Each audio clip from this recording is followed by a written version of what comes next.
أسامة حسني، فرانسيس، تمريرة أمامية، ادي الجملة والتقدم من بركات، يقدر، وادي الكرة عدها وجول. جول عملها أحمد شكري وكمل الجملة، عملها أحمد شكري وكمل الانطلاقة.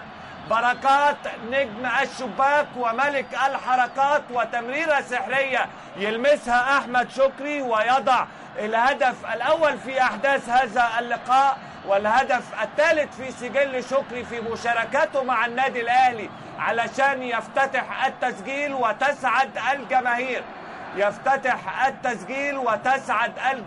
والنجم أحمد شكري ياخد التمريرة الرائعة الأرضية ويحرز الهدف الأول للنادي الأهلي في أحداث هذا اللقاء. وكرة متسقطة على القائم الثاني، ودي كرة في منتهى الخطورة وهدف. وهدف لأحمد علي، كرة في ظهر سيد معوض يستغلها ويجيد التصرف فيها أحمد علي، وبخبرة كبيرة جدا جدا وبهدوء يحسد عليه.